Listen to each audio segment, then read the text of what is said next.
ನರೇಂದ್ರ ಮೋದಿ ನನಗೆ ದೊಡ್ಡ ಸಮಸ್ಯೆನೇ ಅಲ್ಲ, ಅವರಿಗೆ ದಮ್ಮೇ ಇಲ್ಲ ಅಂತ ರಾಹುಲ್ ಗಾಂಧಿ. नहीं, नरेंद्र मोदी कोई बड़ी प्रॉब्लम नहीं. ಪ್ರಧಾನಿ ನರೇಂದ್ರ ಮೋದಿ ಕೇವಲ ಶೋ ಆಫ್ ಮನುಷ್ಯ ಅಂತ ರಾಹುಲ್ ಗಾಂಧಿ ಟೀಕೆ. शो पूरा शो है, दम नहीं है. ಇತ್ತೀಚಿನ ಚುನಾವಣಾ ಫಲಿತಾಂಶ ನೋಡಿದ್ರೆ ಶೋ ಆಫ್ ಯಾರು ಮಾಡ್ತಾ ಇದ್ದಾರೆ ಅಂತ ಅರ್ಥ ಆಗುತ್ತೆ. 11 ವರ್ಷಗಳಲ್ಲಿ ನರೇಂದ್ರ ಮೋದಿ ಮಾಡಿದ ಸಾಧನೆಗಳೇನು? ಎಲ್ಲರನ್ನೂ ನಗೆಗಡಲಲ್ಲಿ ತೇಲಾಡಿಸ್ತಾ ಇದ್ದ ರಾಹುಲ್ ಗಾಂಧಿಯಿಂದ ಈಗ ಮತ್ತೊಂದು ಹೇಳಿಕೆ. ನಮಸ್ಕಾರ. ರಾಹುಲ್ ಗಾಂಧಿ ಅವರು ತಮ್ಮ ತಲೆ ಬುಡ ಇಲ್ಲದ ಹೇಳಿಕೆಗಳಿಂದಾನೇ ಬಹಳ ಫೇಮಸ್. ಎಲ್ಲೆಲ್ಲೋ ಹೋಗೋದು, ಏನೇನೋ ಹೇಳೋದು, ಒಟ್ಟಾರೆಯಾಗಿ ಈ ರೀತಿ ಹೇಳಿಕೆಗಳನ್ನು ನೀಡಿ ಸದಾ ಸುದ್ದಿಯಲ್ಲಿರ್ತಾರೆ ನಮ್ಮ ರಾಹುಲ್ ಗಾಂಧಿ ಅವರು. ಇವರ ಮಾತುಗಳನ್ನು ಕೇಳಿಸ್ಕೊಂಡ್ರೆ ಇವರು ಆಕ್ರೋಶವನ್ನು ವ್ಯಕ್ತಪಡಿಸ್ತಿದ್ದಾರೋ ಅಥವಾ ಜೋಕ್ಸ್ ಏನಾದರೂ ಮಾಡ್ತಿದ್ದಾರೋ ಅಂತ ಅದನ್ನು ನೋಡುವವರಿಗೆ ಅನಿಸುತ್ತೆ. ಆ ರೀತಿ ಮಾತನಾಡಿ ನೋಡುಗರನ್ನ ನಗೆಗಡಲಲ್ಲಿ ತೇಲಿಸ್ತಾರೆ ನಮ್ಮ ರಾಹುಲ್ ಗಾಂಧಿ ಅವರು. ಈಗ ಅದೇ ರಾಹುಲ್ ಗಾಂಧಿ ಅವರು ಮತ್ತೊಂದು ಹೇಳಿಕೆಯನ್ನ ನೀಡಿ ನಗೆ ಪಾಟಲಿಗೆ ಗುರಿಯಾಗಿದ್ದಾರೆ. ನರೇಂದ್ರ ಮೋದಿ ನನಗೆ ದೊಡ್ಡ ವಿಷಯನೇ ಅಲ್ಲ, ನರೇಂದ್ರ ಮೋದಿ ನನಗೆ ಲೆಕ್ಕನೇ ಅಲ್ಲ, ನರೇಂದ್ರ ಮೋದಿ ಅವರ ಹತ್ರ ದಮ್ಮೇ ಇಲ್ಲ ಅಂತ ಏನೇನೋ ಮಾತನಾಡಿಬಿಟ್ಟಿದ್ದಾರೆ. ಅವ್ರು ಏನು ಹೇಳಿದ್ದಾರೆ ಅನ್ನೋದನ್ನ ನೀವು ಒಂದ್ಸಲ ನೋಡ್ಕೊಂಡು ಬನ್ನಿ. नहीं, नरेंद्र मोदी कोई बड़ी प्रॉब्लम नहीं. पहले तो मैं मिला नहीं था, अब 2-3 बार मैं मिल भी लिया हूँ. बात समझ गया हूँ मैं, कुछ नहीं उसमें. शो पूरा शो है, दम नहीं है, बता रहा हूँ. आप लोग मिले नहीं हो, मैं मिला हूँ. ಕೇಳಿಸ್ಕೊಂಡ್ರಲ್ವಾ ನಮ್ಮ ರಾಹುಲ್ ಗಾಂಧಿ ಅವರ ಪ್ರಲಾಪವನ್ನ? ಇವರು ಏನು ಹೇಳಿದ್ರು ಅಂದರೆ, ಈ ಮೊದಲು ನಾನು ಪ್ರಧಾನಿ ನರೇಂದ್ರ ಮೋದಿ ಅವರನ್ನು ಭೇಟಿ ಆಗಿರಲಿಲ್ಲ, ಈಗ ಒಂದು 3-4 ಸಲ ಭೇಟಿ ಆಗಿದ್ದೇನೆ. ಅವರನ್ನು ಭೇಟಿ ಮಾಡಿ ಆದಮೇಲೆ ನನಗೆ ಗೊತ್ತಾಯಿತು ಅವರು ಎಂಥವರು ಅಂತ ಹೇಳಿ.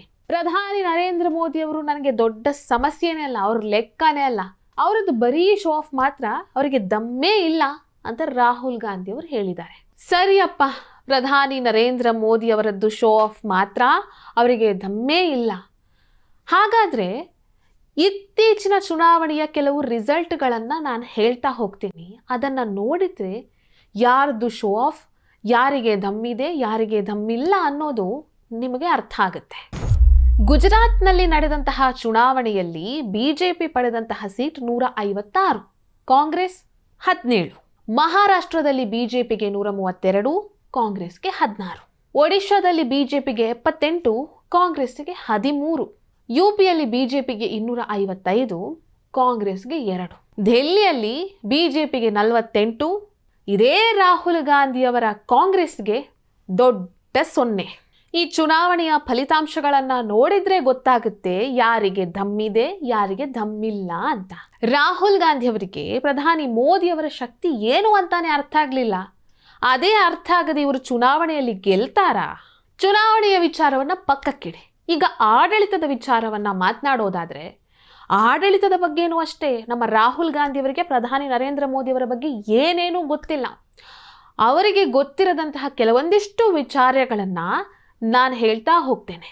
ಭಾರತದಲ್ಲಿ ಅತಿ ಹೆಚ್ಚಿನ ಕಾಲ ಸೇವೆ ಸಲ್ಲಿಸಿದ 2ನೆಯ ಪ್ರಧಾನಿ ನರೇಂದ್ರ ಮೋದಿ. 2014ರಿಂದ ನಮ್ಮ ದೇಶದ GDP per capita PPP inflation 10,000 ಆಗಿದೆ. ಅಂದರೆ 2 ಪಟ್ಟು ಹೆಚ್ಚಾಗಿದೆ. 2014ರಲ್ಲಿ ಇದು 10% ಇತ್ತು, ಈಗ ಇದು 3% ಆಗಿದೆ. 2014ರಲ್ಲಿ ಬಡತನ 21% ಇತ್ತು, ಈಗ 11%ಗೆ ಇಳಿಕೆ ಆಗಿದೆ. 2014ರಲ್ಲಿ ನಮ್ಮ ದೇಶದ ವಿದೇಶಿ ವಿನಿಮಯ 300 ಬಿಲಿಯನ್ ಇತ್ತು, ಈಗ 700 ಬಿಲಿಯನ್ ಆಗಿದೆ. 2014ರಲ್ಲಿ ನಮ್ಮ ದೇಶದಲ್ಲಿ 74 ಏರ್ಪೋರ್ಟ್ಗಳಿತ್ತು, ಈಗ 149 ಏರ್ಪೋರ್ಟ್ಗಳಿವೆ. 2014ರಲ್ಲಿ ಮೆಟ್ರೋ ವ್ಯವಸ್ಥೆ ಇರುವಂತಹ ಕೇವಲ 5 ನಗರಗಳಿತ್ತು, ಈಗ 20 ನಗರಗಳಿವೆ.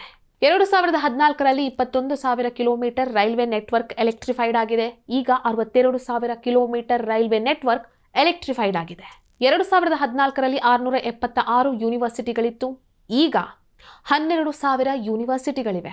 2014ರಲ್ಲಿ 350 ಸ್ಟಾರ್ಟ್ಅಪ್ಗಳಿತ್ತು, ಈಗ 1,18,000 ಸ್ಟಾರ್ಟ್ಅಪ್ಗಳಿವೆ. 2014ರಲ್ಲಿ ನಮ್ಮ ಎಲೆಕ್ಟ್ರಾನಿಕ್ ಎಕ್ಸ್ಪೋರ್ಟ್ $7 ಬಿಲಿಯನ್ ಇತ್ತು, ಈಗ $23 ಬಿಲಿಯನ್ ಆಗಿದೆ. 2014ರಲ್ಲಿ ರಿನ್ಯೂವೇಬಲ್ ಎನರ್ಜಿ 35 ಗೀಗಾವ್ಯಾಟ್ಸ್ ಇತ್ತು, ಈಗ 181 ಗೀಗಾವ್ಯಾಟ್ಸ್ ಇದೆ.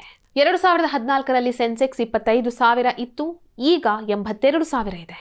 ಇದಿಷ್ಟೇ ಅಲ್ಲ, ಪ್ರಧಾನಿ ನರೇಂದ್ರ ಮೋದಿ ಅವರು ತಮ್ಮ ಆಡಳಿತದಲ್ಲಿ ಪಾಕಿಸ್ತಾನದ ವಿರುದ್ಧ ಆಪರೇಷನ್ ಸಿಂಧೂರ್ ಕಾರ್ಯಾಚರಣೆಯನ್ನ ನಡೆಸಿದ್ರು. ಕೊರೋನಾ ಬಂದಾಗ ಇಡೀ ದೇಶದ ಜನರಿಗೆ 2 ಬಾರಿ ವ್ಯಾಕ್ಸಿನೇಷನ್ ಅನ್ನು ನೀಡಿದ್ರು. 100 ಮಿಲಿಯನ್ ಜನರಿಗೆ LPG ಉಜ್ವಲ್ ಯೋಜನೆಯಿಂದ ಪ್ರಯೋಜನ ಆಗಿದೆ.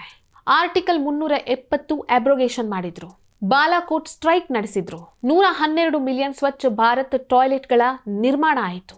370 ಮಿಲಿಯನ್ ಆಯುಷ್ಮಾನ್ ಭಾರತ್ ಆರೋಗ್ಯ ವಿಮೆ, 50,000 ಕಿಲೋಮೀಟರ್ ಹೈವೇಸ್, CAA ಕಾಯ್ದೆ. ಕಳೆದ 11 ವರ್ಷಗಳಲ್ಲಿ ಪ್ರಧಾನಿ ನರೇಂದ್ರ ಮೋದಿ ಅವರು ಇಷ್ಟೆಲ್ಲ ಸುಧಾರಣೆಗಳನ್ನ ಮಾಡಿದ್ದಾರೆ. ಇದು ಶೋ ಆಫ್ ಅಥವಾ ಸುಧಾರಣೆನಾ ಅನ್ನೋದು ದೇಶದ ಜನರಿಗೆ ಗೊತ್ತು. ರಾಹುಲ್ ಗಾಂಧಿ ಅವರು ಪ್ರಧಾನಿ ನರೇಂದ್ರ ಮೋದಿ ಅವರ ಈ ಎಲ್ಲ ಸುಧಾರಣೆಗಳನ್ನ ಇಲ್ಲಿವರೆಗೂ ಅರ್ಥ ಮಾಡ್ಕೊಳ್ಳಿಲ್ಲ.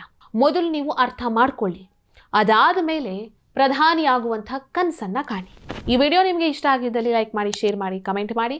ನೀವೇನು ನಮ್ಮ ಹೊಸದಿಗಂತ ಡಿಜಿಟಲ್ ಚಾನಲ್ ಅನ್ನು ಸಬ್ಸ್ಕ್ರೈಬ್ ಮಾಡಿಲ್ಲ ಅಂದರೆ ದಯವಿಟ್ಟು ಸಬ್ಸ್ಕ್ರೈಬ್ ಮಾಡಿ. ಹೆಚ್ಚಿನ ಮಾಹಿತಿಗಾಗಿ ಪಕ್ಕದಲ್ಲಿರುವಂಥ ಬೆಲ್ ಐಕನ್ ಅನ್ನು ಪ್ರೆಸ್ ಮಾಡಿ.